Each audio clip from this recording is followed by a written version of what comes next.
mungkin bertanya-tanya bagaimana sebuah baju yang indah dan juga sempurna bisa sampai ke tangan kalian. Di balik setiap pakaian yang kita kenakan, terdapat proses produksi yang kompleks dan juga penuh tantangan. Salah satu tantangan terbesar dalam industri fashion adalah manajemen risiko. Manajemen risiko dalam produksi baju adalah upaya untuk mengidentifikasi, menganalisis, dan mengurangi potensi kerugian atau gangguan yang dapat terjadi selama proses produksi, mulai dari pemilihan bahan baku, proses produksi, hingga pengiriman produk. Contoh risiko dalam produksi baju. Yang pertama, kualitas bahan baku. Bahan baku yang tidak sesuai dengan standar itu dapat menyebabkan produk menjadi cacat. Yang kedua, kesalahan produksi. Kesalahan dalam pola, jahitan, atau finishing dapat mengurangi kualitas produk.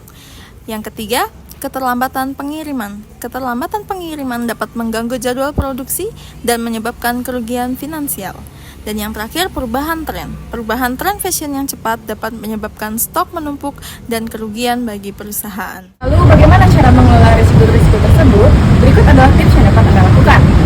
Yang pertama ada identifikasi risiko. Buatlah daftar lengkap potensi risiko yang dapat terjadi dalam proses produksi.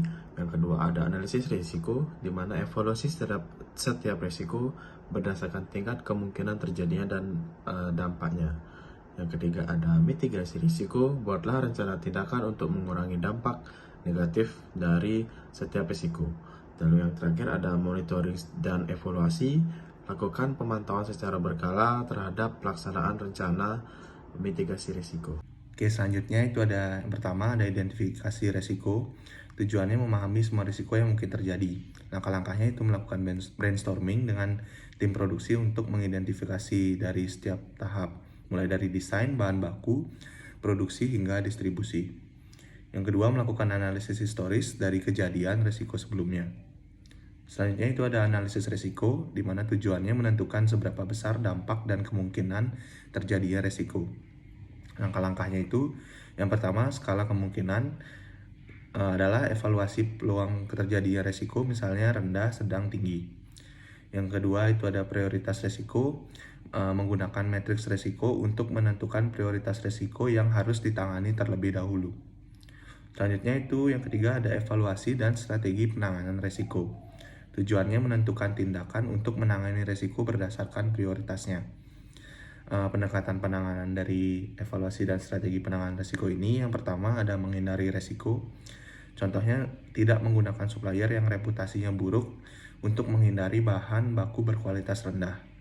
Yang kedua itu ada mengurangi risiko. Contohnya itu melakukan kontrol kualitas di setiap tahap produksi untuk meminimalkan kesalahan.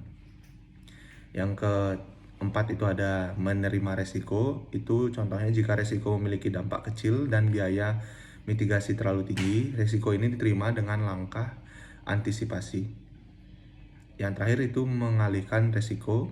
Contohnya itu mengasuransikan proses produksi untuk mengurangi kerugian finansial jika terjadi kerusakan. Yang keempat ada implementasi tindakan. Tujuannya itu mengintegrasikan strategi penanganan risiko ke dalam proses kerja. Langkah-langkahnya itu yang pertama menetapkan prosedur standar untuk setiap risiko. Langkah yang kedua itu melibatkan tim yang bertanggung jawab untuk pelaksanaan tindakan mitigasi. Yang ketiga itu ada memonitor pelaksanaan tindakan secara berkala. Selanjutnya yang kelima itu ada pemantauan dan evaluasi. Tujuannya itu memastikan bahwa tindakan mitigasi berjalan efektif dan risiko baru dapat diidentifikasi. Langkah-langkahnya itu yang pertama ada mengadakan audit risiko secara berkala. Langkah yang kedua melakukan evaluasi ulang terhadap tingkat kemungkinan dan dampak risiko setelah tindakan mitigasi dilakukan. Yang langkah yang terakhir itu mengupdate rencana manajemen risiko sesuai perubahan kondisi pasar, produksi, dan regulasi. Menerapkan manajemen risiko yang efektif, perusahaan dapat meningkatkan efisiensi produk, mengurangi biaya, dan menjaga kualitas produk. Selain itu, manajemen risiko juga dapat meningkatkan kepercayaan pelanggan terhadap produk yang dihasilkan. Manajemen risiko adalah investasi jangka panjang yang akan memberikan manfaat yang begitu signifikan